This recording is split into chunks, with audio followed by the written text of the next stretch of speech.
ખેડા જિલ્લા crime destruction committee દ્વારા જિલ્લાના 12 પોલીસ સ્ટેશનોમાં એનડીપીએસ એક્ટ હેઠળ દાખલ થયેલા કુલ 35 ગુનામાં કોર્ટ દ્વારા જપ્ત કરેલ નશીલા પદાર્થોનો નાશ કરવામાં આવ્યો।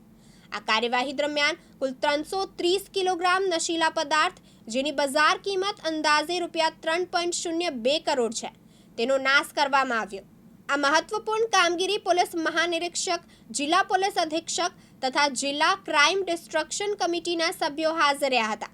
નડિયાદ ટાઉન પોલીસ સ્ટેશનના 6, નડિયાદ રૂરલ પોલીસ સ્ટેશનના 4, ચકલાસી પોલીસ સ્ટેશનના 3, સેવાલિયા પોલીસ સ્ટેશનના 1, માતર પોલીસ સ્ટેશનના 1, ઠાસરા પોલીસ સ્ટેશનના 1, મહુધા પોલીસ સ્ટેશનના 2, કઠલાલ પોલીસ સ્ટેશનના 8, કપડવંજ ટાઉન પોલીસ સ્ટેશનના 2, આંતરસુંબા પોલીસ સ્ટેશનના 1 કેસો મળી કુલ 35 કેસોમાં પકડાયેલ નશીલા પદાર્થોનો BEII ઇન્ફ્રાસ્ટ્રક્ચર લિમિટેડ દહેજ ખાતે નાશ કર્યો।